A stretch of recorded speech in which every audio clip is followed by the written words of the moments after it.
What is up, everybody? This is the Sharp Angle Sunday Recap Podcast. My name is Raymond Summerlin. You join us live as I'm watching a field goal kick from the Seattle Seahawks that will determine how good my betting day was. So I really need this kick to go through, but I'm going to try to focus. We're going to try to focus up here for our Sunday Recap Podcast. We do this every week. 7:30 Eastern over on the Sharp Football YouTube. So come and join us. We already got some questions in the chat. We'll get to that here in a second, Tristan. So come and join us. Put some questions in the chat.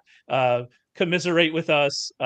Get sad with us about various betting losses and the missed field goal that we're probably about to watch, and really have a good time. Who's us? I suppose that's a good question. I am joined, as I am every week, by Curtis Hirsch and Tucker Bagley. Curtis, I need you to just vamp here for a second while I watch this field goal and hope for the best. How are we doing, good, Curtis? man. Jason Myers is like a legend these last couple of weeks. He had 20-some fantasy points last week. I think he's going to have a big game again this week, so it's nothing but net. Oh, it's no good. It was no good. Oh, no. And let's cut to Tucker for intro on that. Yeah, Tucker, what's your reaction here? Yeah, it's not great. I feel for you. I feel for the Seahawks, who really had a chance to continue their climb into the NFC. But, yeah. I mean, I'm sure Curtis is happy, right? The Cowboys move up in the NFC standings. I think they're now the top wild card spot after today. So there is some good, I think, to this group of hosts here. There we go. I guess we should just talk about this game while we're at it. I mean, I guess we can lead in. It wasn't what we intended to talk about at the top, but kind of here we are.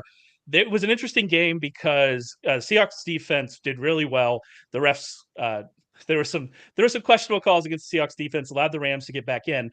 Geno Smith left this game. He took a really hard hit on a throw, hit the ground hard, left with an elbow injury, was having it iced on the sideline, came back in for that last drive with a sleeve on, was able to lead the Seahawks to put them into field goal position, a position to win that game. And obviously they missed the field goal, especially if you're watching live. You could tell from my reaction that they missed that field goal. But I think your point here about the Seahawks and kind of this being a tough loss, they get the 49ers this week on a short week. They also lost Kenneth Walker in this game to an oblique injury. It looks like Geno, I mean, the fact that it wasn't immediate, he came back in. I don't know if that was adrenaline. I'm not sure, but I guess probably Geno plays on Thursday. Kenneth Walker, I don't know.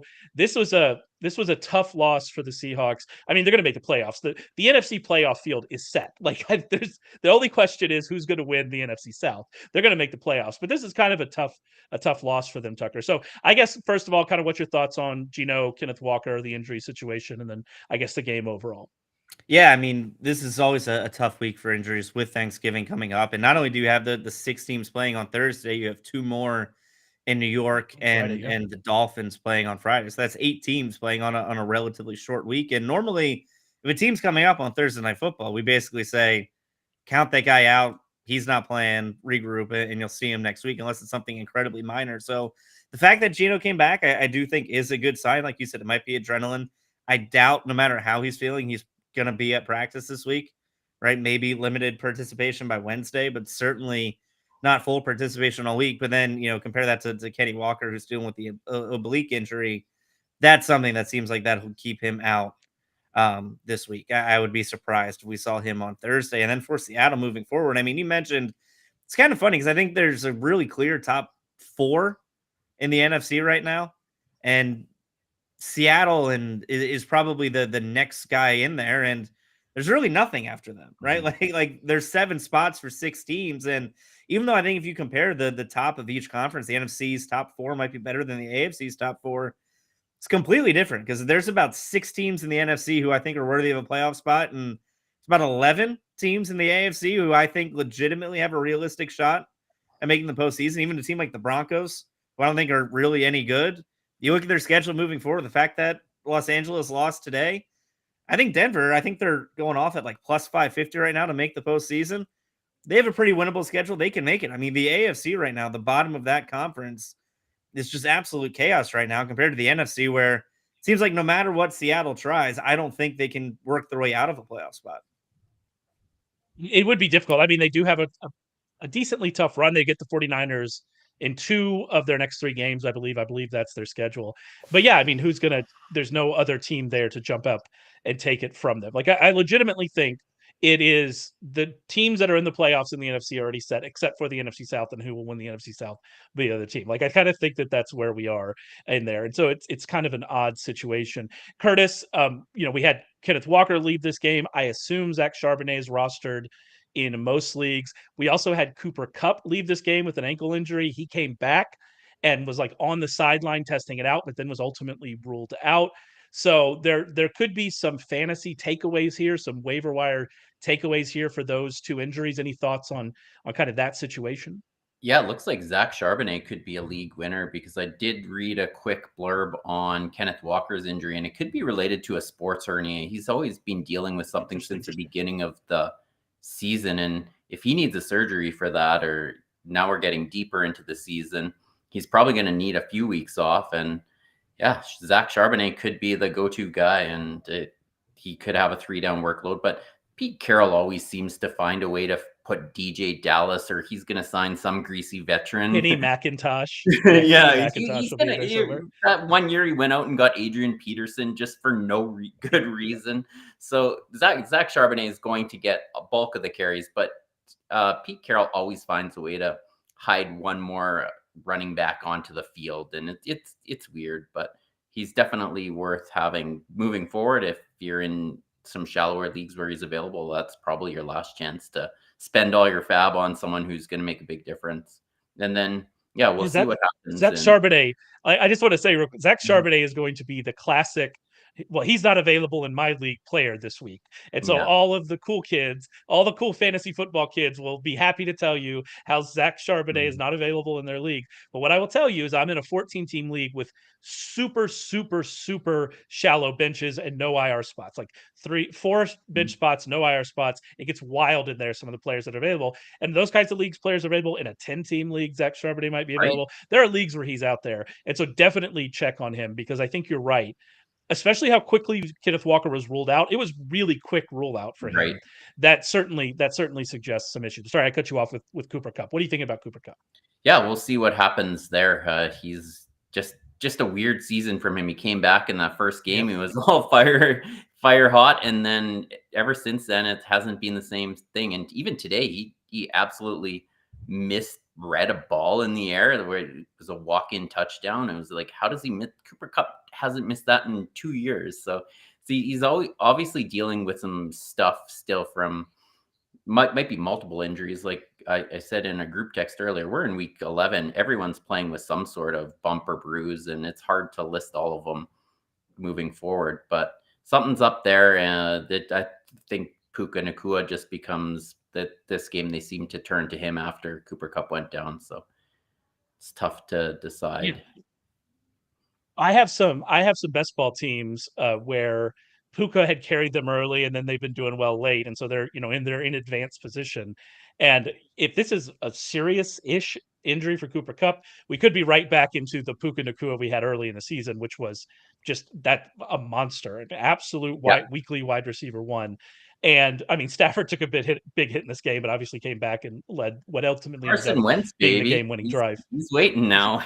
Carson Wentz, yeah. So we need Stafford to stay healthy, is what Curtis is saying. And so so we'll see kind of where that goes. But yeah, that's for Puka. That ultimately is the takeaway here, is we might be right back, especially if your season's done and you're just playing DFS. Yeah. We might be right back into the Puka and Kyron, and they only go to the 2 guys. That becomes like 60% of the touches between the 2. Is my belief if Cooper Kupp is seriously injured, but we'll see how that works out. Yeah, I hope you enjoyed. Everybody enjoyed. I certainly enjoyed my final Darrell Henderson touchdown of the year. So I'm happy, Darrell Henderson. Thank you for that touchdown. Speaking of things that we're happy about, we had our free week. It actually ended last week. I hope you got in on that. But we were amazing through the free week. We've been amazing all season on our on our recommendations over at sharpfootballanalysis.com. Since the start of November, we're 10-2 on computer totals, 15-5 on elevated plays. For the entire season, a $100 better at sharpfootballanalysis.com using our recommendations would be up $3,924, which is pretty darn good. And we still have those subscriptions available. We still have all of that available for the rest of the season. You can use code TAKE60, TAKE 60, to get 60% off our NFL Plus package. That offers sides, totals, and all of our props and all of our fantasy information, or our fantasy packages. Get access to Rich Rebar's worksheets. All of that, you can get 60% off with Take 60. Head over to sharpfootballanalysis.com and make sure you check that out. All right, let's get into what we actually wanted to lead the show with, and that is a very simple question, a question that I posed on Twitter that I still do not have an answer to. How does Brandon Staley still have a job? Tucker, how does Brandon Staley still have a job? It's a mystery, right? Like it's, you just watch the Chargers every week, and it's funny because when we talk about the Steelers, you see them win, and you often question, well, how did that happen, right? Like the whole thing, they got outgained in every game so far this season, or 9 straight games, whatever it was. But because they have Mike Tomlin, and because they're able to, find some advantages in the margins, they have a pretty good defense, they end up winning. Chargers are kind of the opposite, right? Like they have a pretty good roster. They have a good team.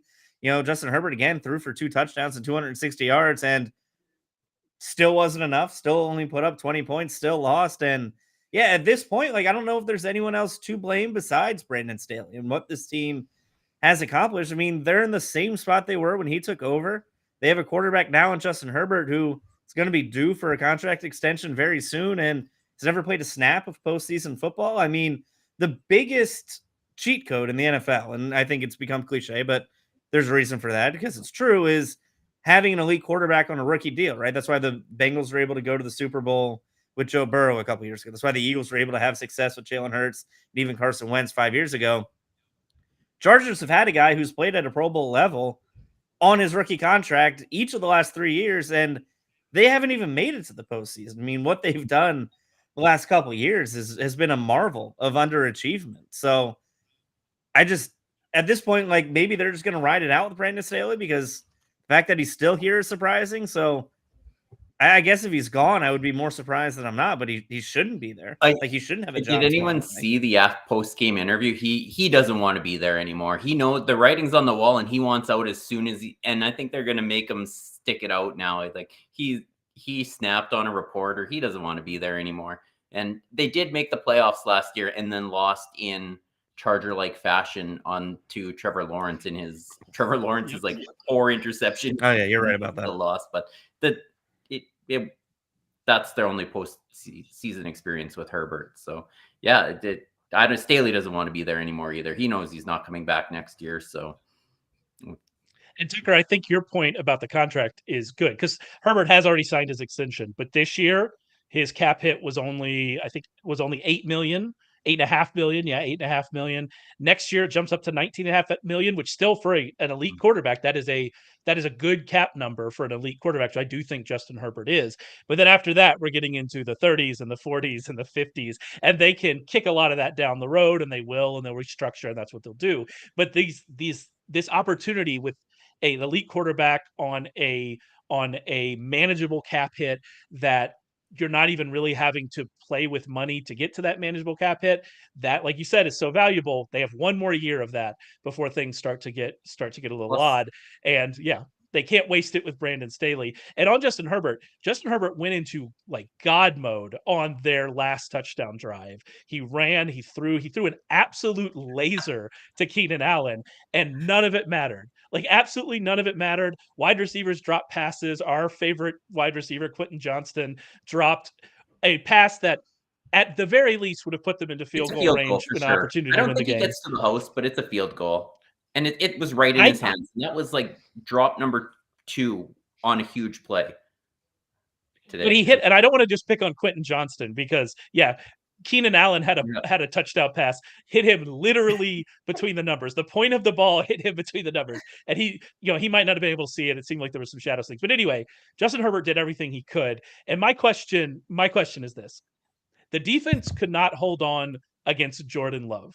And if Brandon Staley's defense, he's a defensive coach, if Brandon Staley's defense cannot hold on against Jordan Love, then what is the point of Brandon Staley?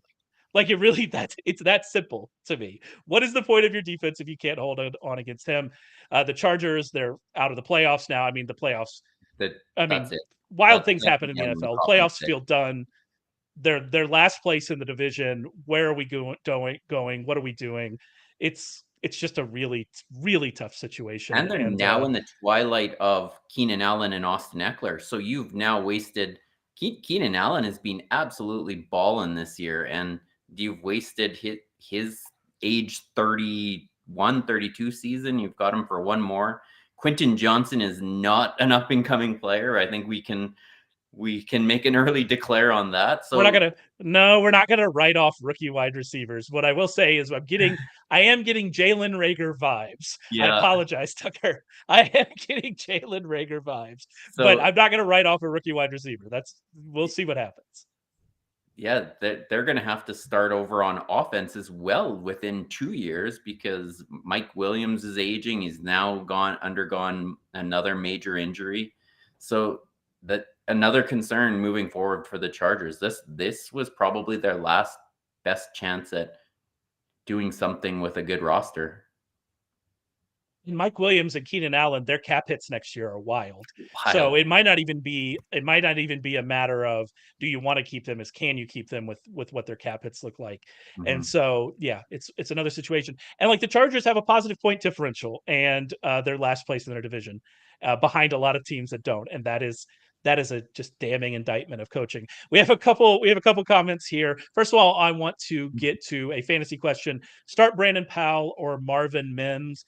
Curtis, I think my take on that is if you're feeling good about where you are in the matchup, that you start Brandon Powell because he has been getting targets and he's going to get you something. If you really need that upside, hope for the best, you start Marvin Mims. Mims did play more snaps last week. He did run more routes. It didn't ultimately matter. I think he has negative 14 yards of total offense in like the last month.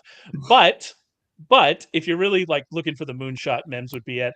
But Powell is definitely the safer bet. And I would project Brandon Powell for more points. Is that kind of where you stand? Yeah, I think so. Half PPR. He's still probably going to get more points, but I still think back to that Devonta Smith catch against the Vikings where he got way behind the blitzing and whatever Brian Flores was throwing at the Eagles there. And man, Marvin Mims, and that's the one thing Russell Wilson does good. So I can't ever write him off, man. He's so fun to see, and that is Russell Wilson's strength. So maybe Sean Payton dials one up tonight. Let's hope for the best. If you're listening to this after the fact, we do record this before the Sunday night game, so you'll know if we were correct or not, and kind of our approach to this. We got a question here for Tristan. I really want to get to this question for Tristan because I think it's a fair question. Would a one-legged Aaron Rodgers be much worse than Zach Wilson? And I don't think the answer is no. Like, I don't know how we're going to get worse. That game, I believe, has gone – it's not even quite gone final yet, but the Buffalo Bills, as we're recording, but the Buffalo Bills are going to crush the New York Jets. Zach Wilson got benched in this game for Tim Boyle. You know what's funny, Tucker, is that at the end of last week, after that game, Robert Saleh came out and said that he thought Zach Wilson was, and I'm quoting here, playing pretty well. And it's like, as a coach, I know you have to defend your guys and you can't bury your guys on like to the media. You can't do that. But at some point, if you're saying that Zach Wilson is playing pretty well, you're also making yourself look like a clown. And like, you have to go, well, this is how you coach speak your way around that, Robert Saleh. Yeah, well, he's trying. He's working really hard. We've got some things that we need to work on. We need to improve on a team. You don't say that Zach Wilson's playing pretty well because he's not, and he got benched in this game, rightfully so. There are reports. Aaron Rodgers claims he's going to be back by week 16. I don't know what this team will even have to play for by then. Tucker, it looks like a mess. It just looks like an absolute mess. It looks bleak. And to get benched for Tim Boyle, who I think is the least accomplished quarterback maybe in NFL history. I mean, the guy threw 12 touchdowns and like 30 interceptions in his college career and somehow latched on, and he started 3 games for Detroit a couple years ago and stunk. So, I mean, maybe they found the one quarterback in the NFL who's worse than Zach Wilson, with shout out to the Jets for being able to do that. But But yeah, I mean, it's weird because it felt like we all saw this coming. Didn't we? Like every week, it's like, well, you can't do it again. And when Robert Saleh doubles down again and doubles down again and doubles down again, like that's fine. Like I understand you can't throw Zach Wilson under the bus, but my goodness, like eventually when the time comes to pull the plug, you're the one that's going to look ridiculous. You're the one people are going to start questioning because you're the guy who stood up in front of the media every week and said, he's our quarterback. He's the guy we're sticking with. And maybe you're sitting here and you're waiting for Aaron Rodgers to get back, which if he does come back, I think would be insane. But like you said, I'm curious if they'll even have anything to play for come week 16, 17, 18, whenever he's able to get back on the field. I mean, if you're Robert Saleh and you're in the business of keeping your own job, I don't see how what you've done over the last 4 or 5 weeks where you've committed to this guy again and again and again, then you finally pull him for Tim Boyle. That doesn't really put a lot of points in the Robert Saleh category, does it? Like, I don't think it's helpful to him or the organization or Zach Wilson. I mean, everyone in New York right now is a loser because of the way they've handled this the last 5 weeks. And the thing about Saleh is, and I've heard a lot of chatter about how good of a coach he is. First of all, his side of the ball is dominant. His side of the ball and what he's supposed to be coaching is dominant. They have managed to win games despite the starting quarterbacks that they've had over the last 2 years. They've managed to be at nearly 500, I don't have the record on top of my head, at worst, nearly 500 team with literally the 3 worst starting quarterbacks in the league last year, and then Zach Wilson for the majority of this year. To me, that shows that that's a good coaching job. But you're right, Tucker. If you keep coming out and saying stuff like that in the media, then it's rough, Curtis.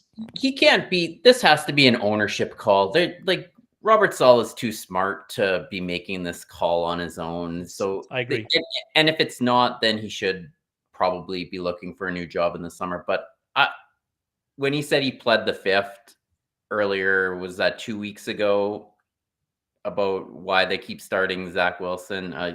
It's got to be coming from above. So it'll be interesting to see how that offseason goes, because yet again, they have a dominant defense, and it's a young defense too. So it's going to continue to stay this way. They just needed that one piece, and they had it, and for 1.5 snaps this season. Yeah, we have producer Matt. Thank you, coming in clutch, Matt. 7-10 last year, 4-5 this year. So yeah, not too terribly far off 500 with those starting quarterbacks. Is not a bad job. 4-13 his first year, so obviously not great. But I don't think he's necessarily done a terrible job. But this has just been an awful situation, and they tried to fix it. To be fair to the Jets, they tried to fix it. They maybe got messed up by their own turf, and they had an Achilles injury, and it is what it is. But yeah, going down this path any further, just it didn't make sense. As for the Bills, I mean, the offense pulled away. They ended up scoring 32 points. Josh Allen looked pretty good today. He had a good Josh Allen day against a good defense. His throw on that Khalil Shakir touchdown was a dart. That touchdown. I don't really know kind of where to go here for this Bills defense. Offense, I think we're going to need to see them against a more competitive team to really know. But do you have any overarching thoughts on kind of what we saw with this new Bills offense?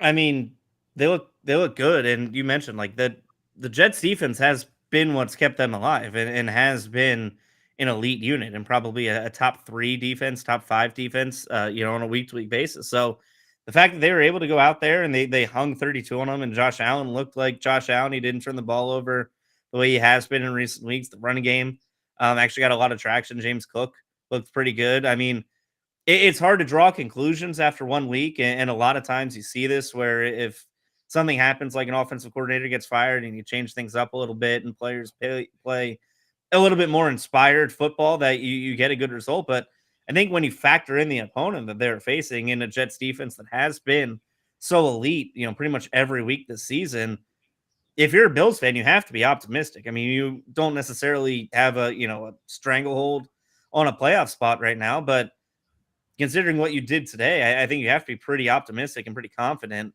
in this unit continuing its success moving forward. Can I? Yeah, and I mean, they did all of that. Sorry, Curtis. They did all of that without Stephon Diggs really catching anything, and Gabe Davis didn't catch a single pass. So, yeah, maybe that's promising. Sorry, what were you saying, Curtis? Has the offense ever been the problem? I think firing the offensive coordinator was just hiring the fact that the defense is dreadful, and they played Zach Wilson today. So next week they have the Philadelphia Eagles on tap, who are going to absolutely light that secondary up. It's going to be an absolute bloodbath. And the offense has been top 5 in EPA, and Josh Allen probably should be in consideration for the MVP. And they just hid the fact that the defense stinks. And they played Zach Wilson today. So I'm not surprised by today's performance, because I think the offense has been efficient. It just has stuttered at a couple inopportune times that after the defense has given up a lot of points. So it's one of those things. The offense was always really good. Josh Allen is really good. They just make some weird play calls sometimes. I think that he shouldn't have been fired, in my opinion. But the criticism of Ken Dorsey was legitimate, especially after the Dawson Knox injury, and they were forced to move into 11 personnel, and it was pretty stale, and they weren't as good. All of those season long numbers during those weeks, they weren't as good, and so I kind of get that. But yeah, you're right. That's not the issue, and this matchup was not a matchup that was meant to test that issue. And so it's really, not that surprising that they were able to do what they did. We had some other kind of big favorites this week. We had the Cowboys big favorites, Dolphins big favorites, Lions pretty big favorites as well. All three of those teams struggled a little bit. I mean, the Cowboys were able to walk away in the fourth quarter, but the Panthers were within a touchdown of the Cowboys late in the third quarter. So that was interesting. The Dolphins couldn't pull away from the Raiders at all. The Lions needed 17 points in the final 3 minutes to beat the Bears. Any of those performances, Tucker, strike you as a concern, or is it just kind of one of those, I don't know, we know we can walk through this game and we're just going to walk through this game kind of situation? Yeah, I mean, as much as it'd be fun to talk about the Cowboys, they were in clear control of that game. And they put 14 points up in about 9 seconds to pull when they needed to do Carolina. it, they did it. Yeah. And you knew, Bryce Young in that offense wasn't coming back. But I just think Detroit's interesting, because I think it is admirable, and it should be commended, the fact that they keep fighting back and they never quit. And this is back-to-back weeks now where they've had to go through, pretty much the final seconds to beat a team that, quite frankly, they should be, right? Like, I don't think the Bears are as good as the Chargers team they beat last week, but it's just interesting because they haven't beaten a really good team yet. And we had this conversation earlier in the season about them and the Dolphins, about how they haven't beaten a great team. Hold on. I have to step in. They beat the Chiefs in week 1, and Lions fans are always going to bring that up.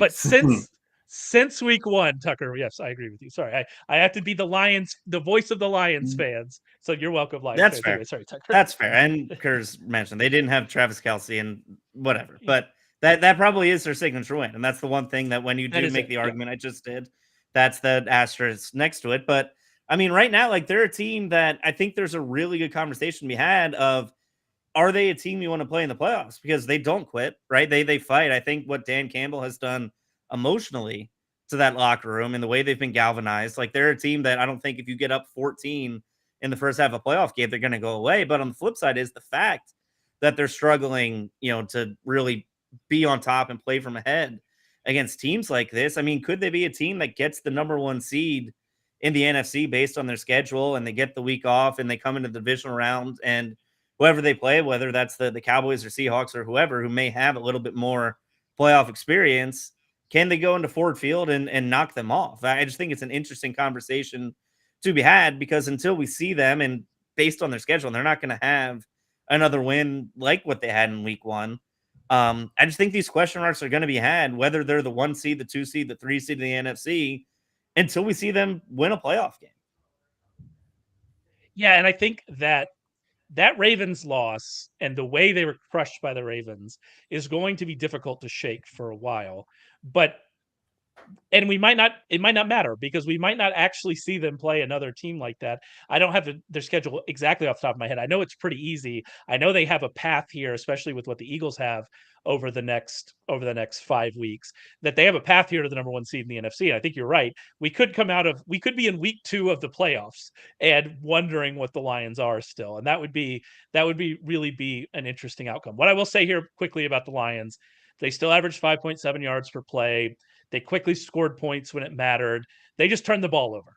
That's what happened in this game. They turned the ball over which is going to happen sometimes. And so I kind of see this more as like kind of a fluky thing. But I think your point is right in that we still don't exactly know what we have here with the Lions.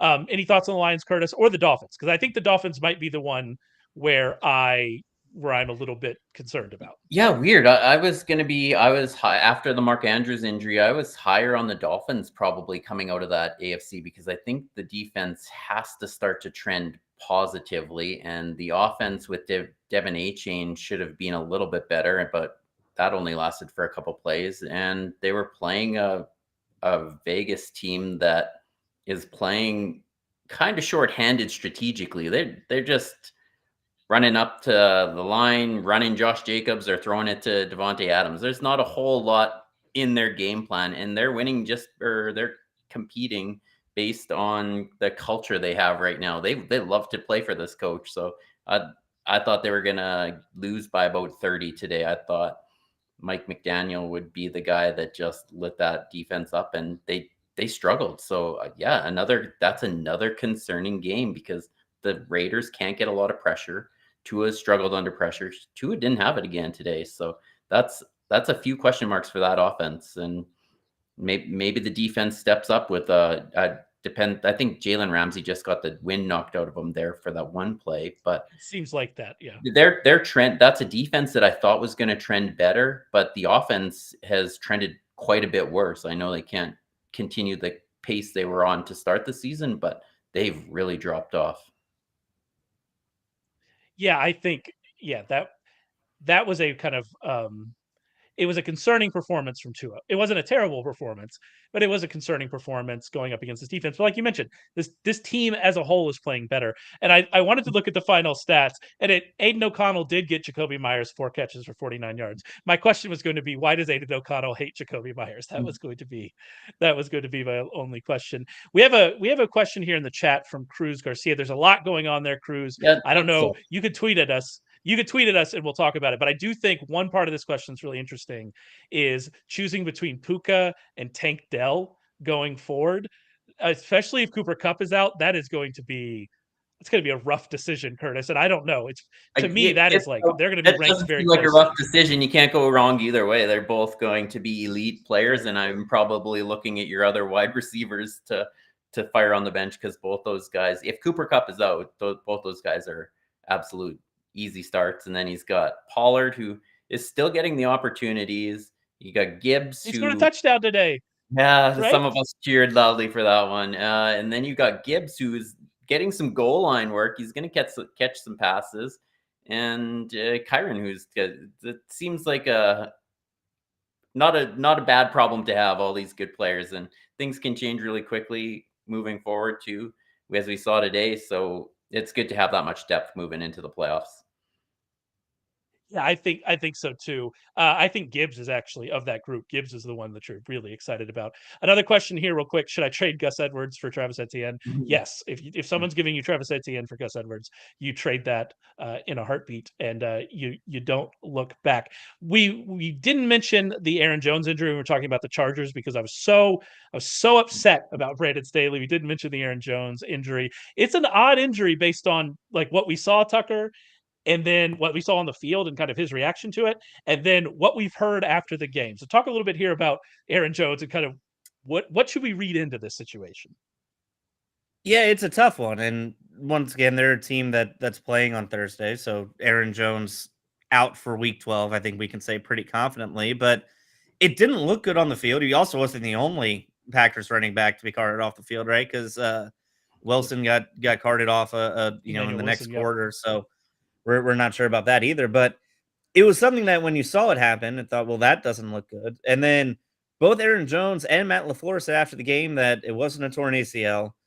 They, avoided a serious injury, and they don't expect it to be long-term. Now, long-term could mean a number of things. It could mean they don't expect him to go on the IR. Maybe he only misses 2 or 3 weeks instead of 4. So maybe that's it. Maybe it's still a multi-week injury, but he's not going to end up being put on the IR. But it's kind of interesting because I think what we saw on the field and the initial reaction is a lot different than what Matt LaFleur and Aaron Jones said in the locker room after the game. And I mean, even the fact that he was available for media questions, I think is a positive sign for Aaron Jones.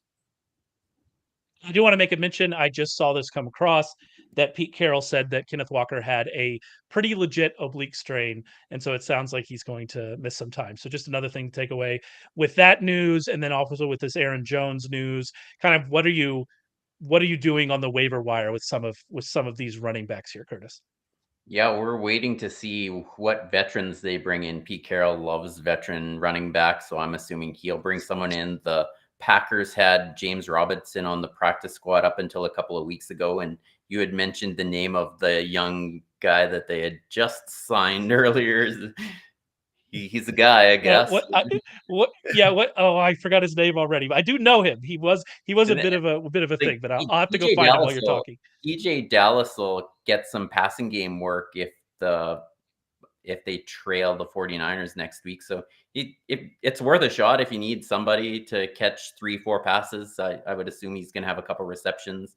He's one of Pete Carroll's favorites too. He always manages to steal work from the bell cow back. And yeah, so I'm interested in the Packers because I'm not as optimistic about Aaron Jones. This is the aging running back that was kind of day to day for 2 months with a hamstring injury that kept keeping him out. So just these injuries are piling up for him. He's 28, 29 years old. He's not healing as quickly. And the Packers season is coming to an end for playoff chances really quickly as well. So unless they win a couple here really quickly, I don't know if he's going to rush back for the last 2 or 3 games. So I'm paying attention to the backup that they have because AJ Dillon did struggle when he had the lead role at the beginning of the year.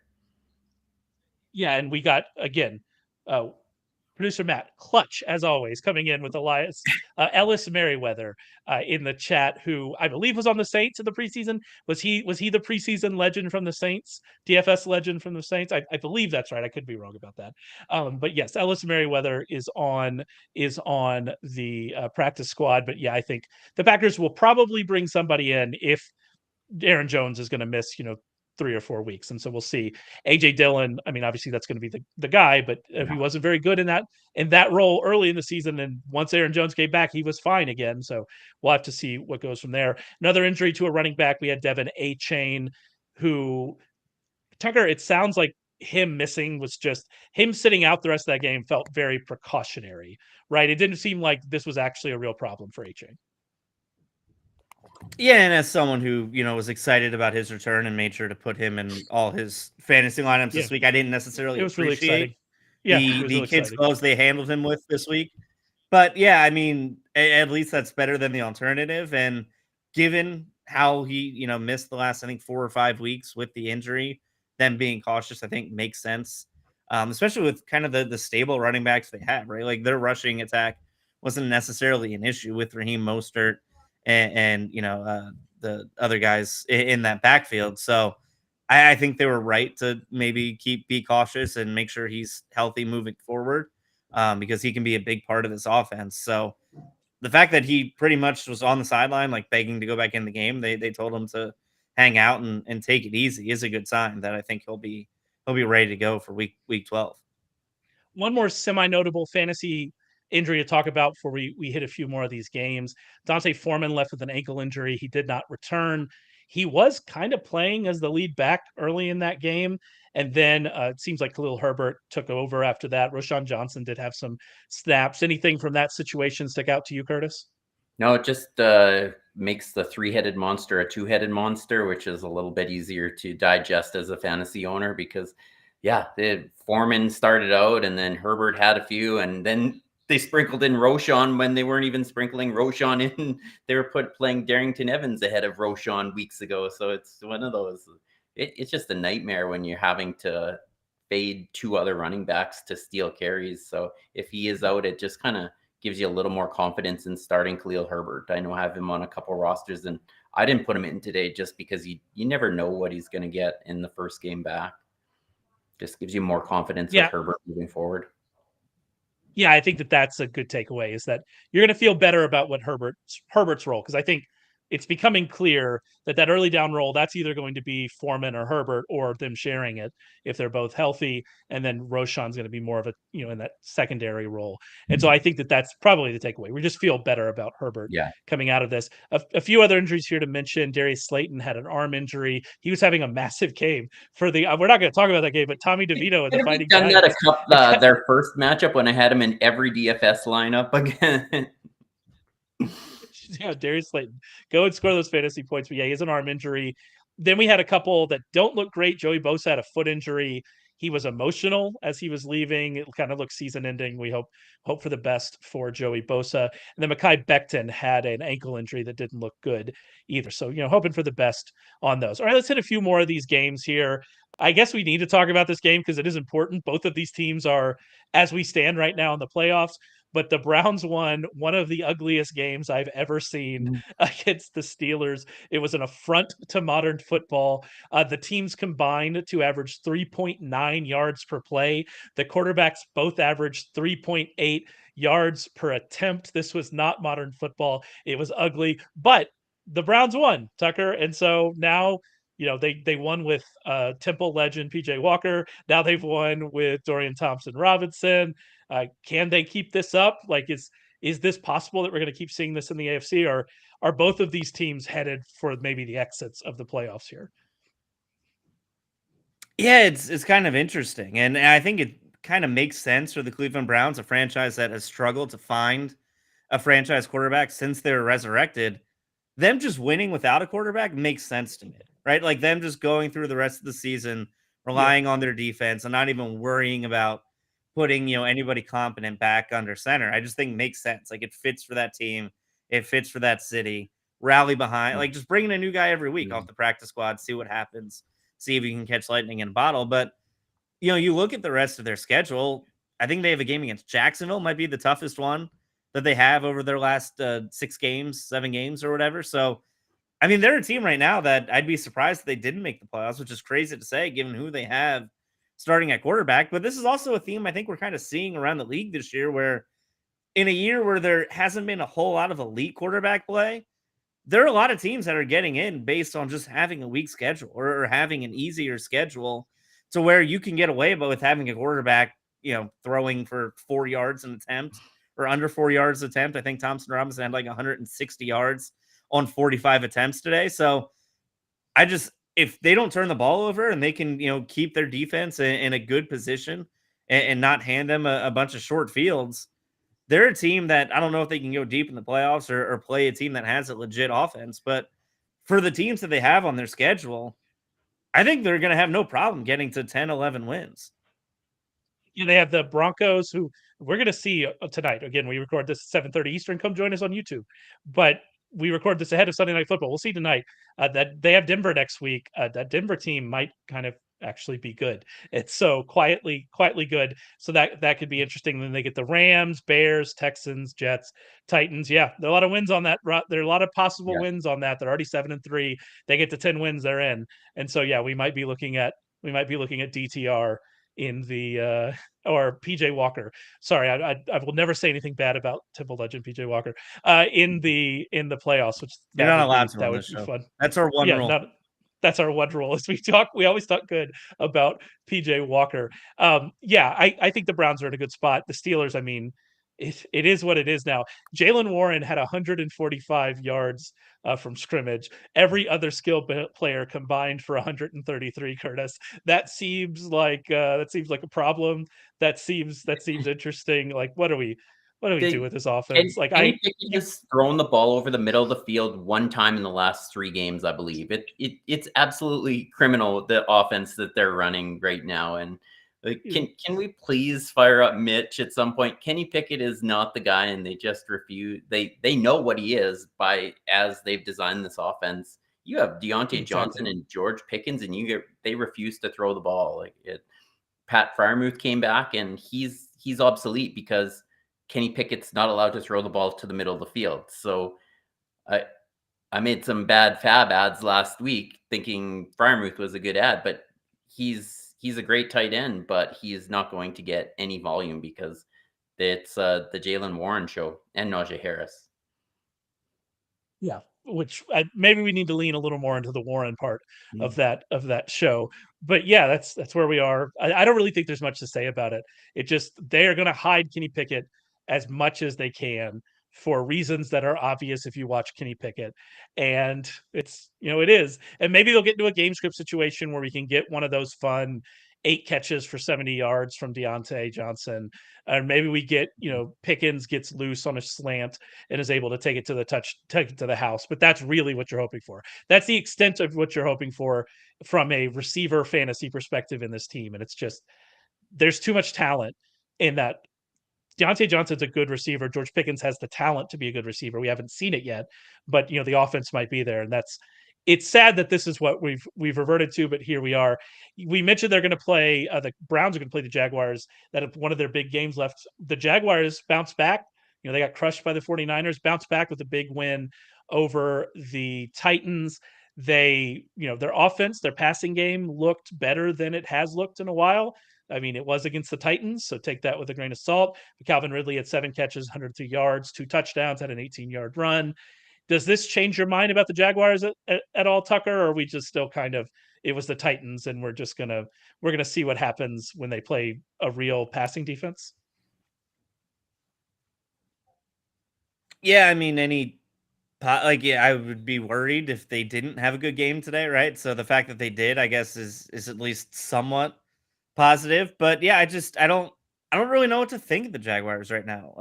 Trevor Lawrence had a good day, but like you said, it was against a secondary and a pass defense that isn't necessarily a top end unit. So I mean, for Jacksonville, once again, just like the Browns, like credit to them for beating up on a division that's pretty woeful at the moment. But looking ahead and looking down the barrel at them playing in the postseason, I don't know what to expect. I really don't. I mean, Doug Peterson has a history of success in the postseason. Their offense has shown signs of humming along, and if Zay Jones kind of gets back into the swing of things, at least that's just another wide receiver that they can add. But I just I have a hard time picking them to go deep into the postseason or really being a top end AFC contender from what I've seen so far this year. Yeah, we need to see Lawrence play well multiple weeks in a row before we get this. I just want to mention Will Levis. Will Levis is crashed back to earth. He had 17 attempts in this game, in a game they lost by 20, which is hilarious. But he did get the deep shot to Hopkins. He had a deep shot to someone else, Chris Moore, I think. So maybe he's going to keep making those happen. But yeah, it wasn't great for that passing game. To the Texans, they're the Jaguars' only competition really now in the division. The Texans, they survived a 3-interception game here from CJ Stroud. 2 of those interceptions were not good. However, he also threw an absolute dot to Tank Dell for the touchdown. So, even with the 3 interceptions, I came away from this game going, yeah, CJ Stroud's that guy, right, Curtis? He's still good. Yeah, and It's really been it's impressive every week. He may have been playing with a concussion too, so that makes the interceptions a little bit more. I wasn't going to bring that up because I don't want to be like conspiracy theory, but he got absolutely planted into the ground like an Undertaker tombstone. Maybe more than one play off on the sideline was probably needed, but it is what it is at this point. The rules are so they're inconsistently consistent that who knows. So that's applied, yeah. Yeah, so that I give him a bit of a pass because of that on the couple mistakes. But yeah, yet again, we just see these throws that he's capable of making, and Tank Dell gets open like an elite receiver. It's going to be a fun pairing to watch for future years. Yeah, and people are disappointed in what we're seeing from Nico Collins. Nico Collins came back, played good. Nothing wrong with what Nico Collins did. It was just Tank Dell was commanding targets, and Dalton Schultz is getting open across the middle and had his touchdown. And that happens in good offenses that have good weapons. I even think Nico's playing well. So yeah, this offense is certainly. I mean, it's really impressive to see the turnaround of this team under DeMeco Ryans with CJ Stroud and what they've been able to do. Also, this team's been able to run the last 2 weeks with Devin Singletary at 5.1 yards per carry. If this team is able to run, and sorry, Damon Pierce, I don't think you're coming back to a starting job whenever you get back. If this team is able to run with Devin Singletary and that offense is able to do that, then yeah, they're a real threat for where we have. One more game here to talk about. The 49ers jumped out to an early lead against the Bucks. It looked like they were going to crush them, but they kind of the game slowed down. They just kind of held on to the lead. But I mean, Brock Purdy was perfect in this game. I believe he had a perfect passer rating, if I'm correct, if he didn't lose that later in the game. They're once again creating big plays. Brandon Ayuk had a massive play. They're creating long passing plays. The 49ers are back to looking like what they were early in the season. They get the Seahawks this week, like we talked about. Kenneth Walker's probably not playing. Geno, I believe he hurt. This is a team that has a chance over the next 3 weeks to, I think, really make their mark, Tucker. Yeah, I mean, in this game on Thursday, really, if they win that, I think they create enough separation where they're going to win that division, and they don't necessarily have to worry about that. And I mean, what we saw from Brock Purdy this week is what we saw from him earlier in the season, right? And we talked about it a little bit last week that he had a lot of turnover worthy plays. He kind of got away with it, and then they had that 3-game stretch where he was throwing interceptions, and last week he kind of was able to avoid that and keep the ball out of harm's way. And he did it again this week. He was 21 to 25. He had a 75-yard touchdown to Brandon Ayuk. He had a 40-yard pass to Deebo Samuel. I think the tight end Kittle had a long catch as well. I mean, they just look really explosive again on offense. And when you have those two wide receivers and Kittle and McCaffrey all on the field at the same time, it's hard to stop. It's almost impossible to stop. I might say it's impossible to stop, but I mean, if you have those 4 weapons out there, it makes the quarterback's job a lot easier. And what Kyle Shanahan's been able to do when all those guys are healthy, I mean, that unit right now, like you don't need much out of your quarterback with those 4 guys running wide open down the field. It is definitely the most complementary put together offense where it's just absolutely perfect when all those guys are healthy. That you're right. I don't think you can stop them unless it's a mistake by Purdy, because they just all do something a little bit differently, and one of them is always open. We have Michael here in the chat saying Brock Purdy's a national treasure. Michael Huff, who writes for us in his DFS values column, had a bunch of hits in it. DJ Moore and Tank Dell and Brock Purdy himself was in there. So so shout out to Michael. It was a good calls this week. I mentioned the next 3 weeks. They're at the Seahawks on Thanksgiving, then they're at the Eagles, then they get the Seahawks at home over the next 3 weeks. So that is a very important run here for this 49ers team. But yeah, they look to be back. All right, let's start getting out of here. Before we do, though, any other names for the waiver wire we need to be thinking about looking at here before we get into the week, Curtis? Yeah, if Michael Wilson stays out, Greg Dortch becomes the short pass legend that he was for a couple of weeks last year as well, because Rondell Moore is taking a bit of a deeper role, and Marquise Brown is the cardio guy right now, and Greg Dortch is the dump off guy, and Kyler doesn't really target running backs on a very consistent basis. So if Michael Wilson is out, Greg Dortch is going to catch 5 balls every game moving forward. So it's an easy PPR pickup, and he's done well with those touches. He did it again today. Rondell Moore only had one. Did he have 1 catch? It was a big play, but it was a touchdown. Yeah, it was a long touchdown, but it was Kyler's safety. Yeah. He was Kyler's safety blanket for a portion of the season last year, and it looks like if the way they're trotting out that offense without Wilson, he's the safety blanket again this year. Yep, Dortch season's always good season. So right back into that. There's going to be a lot more waiver goodness in Curtis's waiver wire column, which you can find on Tuesday morning over at sharpfootballanalysis.com. Part of our fantasy package. Remember, you can get 60% off our fantasy package or our NFL Plus package, which includes those fantasy articles.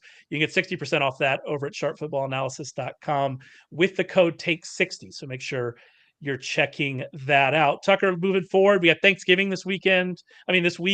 Anything in particular you're looking forward to, excited about that slate of games we have on Thursday? I don't know if I'm excited about it. I mean, it is nice that the Lions are actually good this year. That's one thing that, like, every year when you're watching Thanksgiving football, you know the 12 o'clock game isn't necessarily like the game that you have to tune in for. But I think the Lions playing is good. Cowboys Washington, I don't think it's going to be much of a game. But that game at night, 49ers Seahawks on Thursday. The thing I'm kind of most interested in is where the Jets turn on Friday with quarterback. Robert Saleh said he's undecided who's going to start. Zach Wilson said it's my fault we lost. I'm taking accountability, which is something we've heard for like 3 years now, pretty much after every loss. He says it's on me, I'll fix it, I'll get better, and he still has it. So anyone who's believing him that he will fix it in the next 5 days, I really worry about your gullibility. But I don't know, the Jets against the Dolphins on Friday. Is Tim Boyle going to get another Thanksgiving weekend start? I hope so, because just for Jets fans, I think any sort of change would be positive at this point. I forgot about the Lions, Tim Boyle. I remember the David Blau, but I had forgotten about the Tim Boyle. Yeah, we're in a much better spot, Detroit. Things are looking much better. What about you, Curtis? What are you looking forward to this week? Yeah, I'm looking forward to see the Jaguars offense because for one more week with Zay Jones, because somehow Zay Jones is the skeleton key to make Calvin Ridley an actual piece of their offense. Like, they couldn't have put someone else in that spot while Zay Jones missed all those weeks. So I'm looking forward to that. And then I'm looking forward to see the Bills-Eagles next week. I think that could be an absolute shootout. We've got two pass funnel defenses with some gunslinging quarterbacks and receivers. So that's going to be a fun one. Yeah, I think that's going to be a really fun game. Thanksgiving, I agree that Thursday night game, but I'm in on that. I'm in on Thanksgiving DFS. Like I said, I'll have something out this week about Thanksgiving DFS. I do love it. I do want to mention for this week, if you're a subscriber to the podcast, first of all, thank you very much for that. We will have a bit of a different schedule this week because of Thanksgiving. We're going to have a big Tuesday night podcast at 8:30 Eastern on our YouTube with Todd Burrows, Ryan McChrystal, and Adam Wild covering the Thanksgiving games from both a betting and a DFS perspective. Can't wait for that. I think it's going to be a really good show. We won't have Rich and we won't have Todd and Ryan on Thursday. I think that we could probably assume Rich and I aren't going to do a 11:30 Eastern podcast on Thanksgiving. I hope that you could forgive us for that. But yeah, we'll be back next week. So just, if you're in a podcast feed, be looking for that Tuesday night show or go and join them on YouTube. Go to YouTube, search Warren Sharp. You can find us. That's it for us. Like I said, go to Sharp Football Analysis, have a ton of content on there this week, and we will be back to recap week 12. Week 12, we're almost there. We'll be recapping it next week. Come and join us.